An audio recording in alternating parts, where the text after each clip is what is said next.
I love my little dudes. They my little guys. I love them. What brings you to Charlotte? I live here. Okay. I live here. I didn't know that. The more you know. I was talking to you about the best Philadelphia athlete of all time. You said it wouldn't be you. In terms of where Philadelphia is headed, what's going to be the deal breaker for them to make some noise in the playoffs?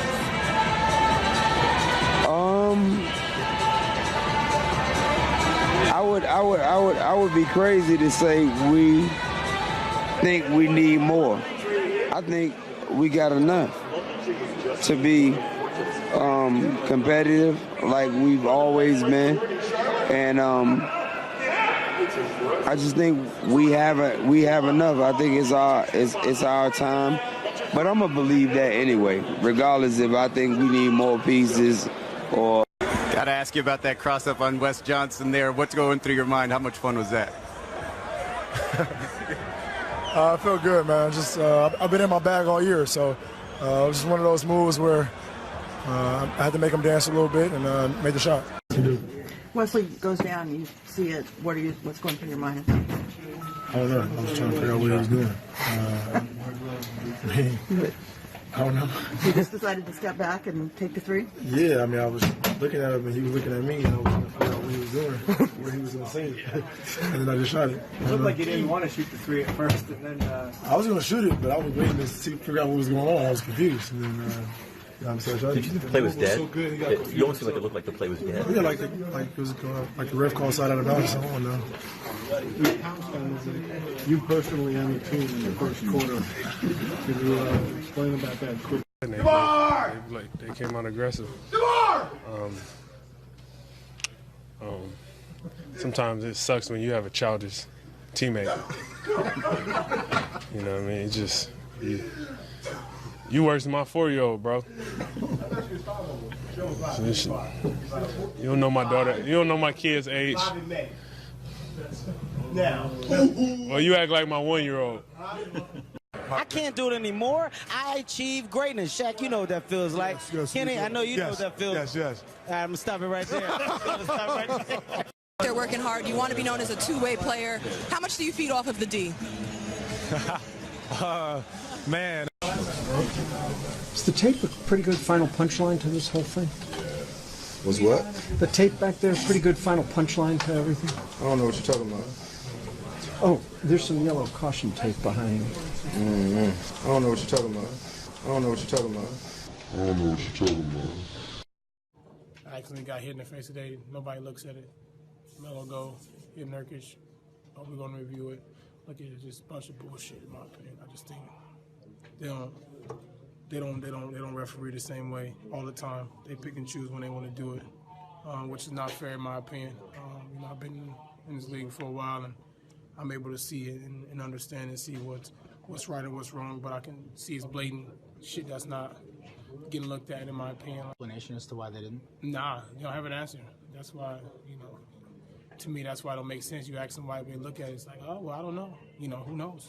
Nobody knows anything, but when somebody else gets hit, everybody's, okay, we need to look at it. Just take a look at it. I guess, maybe I should stay on the floor for 10 minutes, and then maybe they look at it then. It's all right. What did you think of the end result, the call against Melo? Oh, I just told you, it's nonsense, man. It don't make any sense, man. You can't get kicked out for some nonsense like that. You can't really have a conversation with a man that can't play it back-to-back. I mean, a man has to take a 2-day rest to play a game there's no conversation. I've been playing for 6 years, and I missed maybe 4 or 5 games. So when he can play a whole season without, taking a rest, he can come talk to me. So you're looking forward to the battle tomorrow? If he plays, he might need another rest day. I'm happy to have the little midget back. He can help me with it. He can help me with that. But just coming off a tough loss at home, we wanted to bounce back, and we did that tonight. Well, he's very happy to have you back, as we can tell here, Chris. You did make a return. Who gets that close to 50 and don't get it? You know what I'm saying? That's weak. We win. Yeah. Nah, it's a good win. Felt good to be back out there with the guys. Our defense tonight. Yeah, you get at him, and he likes to comment on your clothes. Often it seems like your sweats. This is pretty nice, though. What do you say about that one? No, I mean, he didn't say nothing, but I don't pay him no mind. He doesn't really have no swag at all. He still dresses like he's in high school, so Well, he is young, right? He's young, but come on now. Yeah. All right.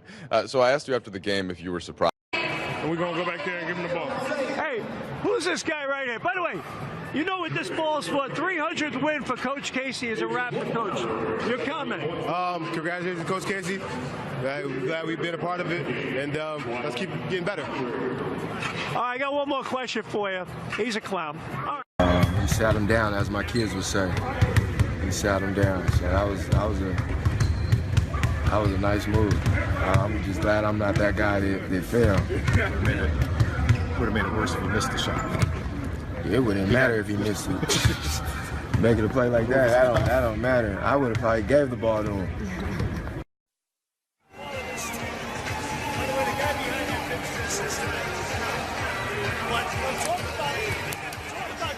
Joel, Karan again, and last thing. Who's the best big man in all of basketball?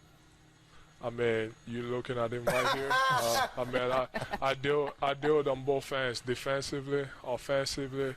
Some people might have some other opinion, some other opinion about it, but I know that I am, and I know that people are saying that now because I do on both ends, that and I still got a long way to go. I got a lot to learn, and I can't wait till I keep on learning and get better. This is your 38th career 30-point game, and that is the same number that Michael Jordan had in his career. So your next 30-point game, you'll have more than Michael Jordan. You're also with 10 assists. Let me add 38 with 10 assists. That you'll pass Jordan the next time you do that. MJ had 10 assists that many times? Tell him I said it too. Okay, I'm gonna let you drop. After an MVP season, one of the most unprecedented in history, it's been challenging for you in terms of your percentages. So how late in the game do you continue to have confidence and then deliver in those moments? I never stop. Never stop. Been grinding my whole life, man. I've been grinding, never was given anything. I've been blessed with a great talent to play basketball, man, and I'm honored to be able to be in Oklahoma City and come out and compete every single night. And my job is to never stop, regardless of percentages. I don't really give a damn about percentages, honestly. All I care about is wins. And as long as we win, that's all I care about. Russ, thank you. Thank you. Last question right here. Shaq, let's just say that a snake bit your mom right up here, right in the chest area. Would you be willing to suck the venom out to win the title? No, but I will with your wife. Thank you, Shaq.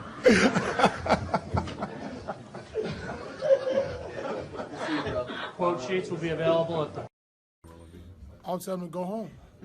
He was talking mess to Steve-O. He fouled out, waving to the crowd, which is unnecessary, waving to Steve-O by, and now it's time for him to go home. So did you think that getting everybody else involved was going to be the best path to winning, I guess, here at the start of the year? I feel like right now it is. If Wiggs is rolling, if Wiggs is open, I'm throwing the ball. Cat's open, I'm throwing the ball. Taj open, I'm going to try to look him off. Throw it to Cat Wiggs. I think that's just the right way to play, man. And we got so many guys that can put the ball in the basket that we got to have some guys to give it to them. Jimmy, did Tim... I'll tell you a true story. When I was coaching the Celtics, I think it was 4 games left in the season, and everything had been wrapped up as far as playoffs. The Masters was on, and at halftime, Danny Ainge tells me the Tigers making a run. He said, "Get thrown out." And he's like, "Get thrown out and come back and watch with me." So I go out, and it was like the first play in the third quarter. I go for it, like yelling, "Ah!" And I want to say it was Jake O'Donnell, but I'm not sure who it was. And he just stares at me. Nothing. And then during the free throw, he tells me to come over. He says, "I want to watch it too."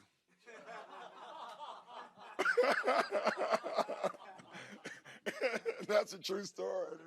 And we just started laughing, but it was great. Danny comes back, and in that little tunnel in Miami, he's like, "What are you doing?"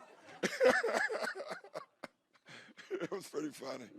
With 56 on just 25 shots tonight. We had to go into that first quarter with 22. That get you going? Yeah, we won. It was an important game.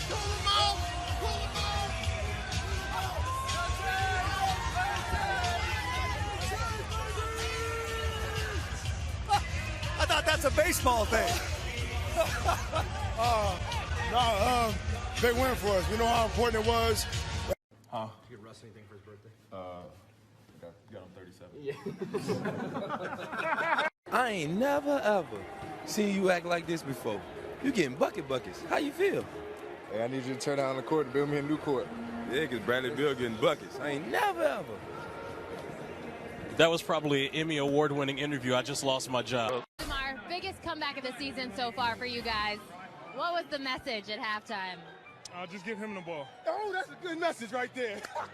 DeMar made the shot to give me my 10th assist, and I think that's like his 5th time helping me get to the 10th assist, so it's been fun. First 3 since November 22nd, too. So For who? for you, on the 10th assist? No, that was a 2. Oh, that was a 2. That was a 2. The second one was a 3. Yeah. The second one was a 3. The first one was a 2.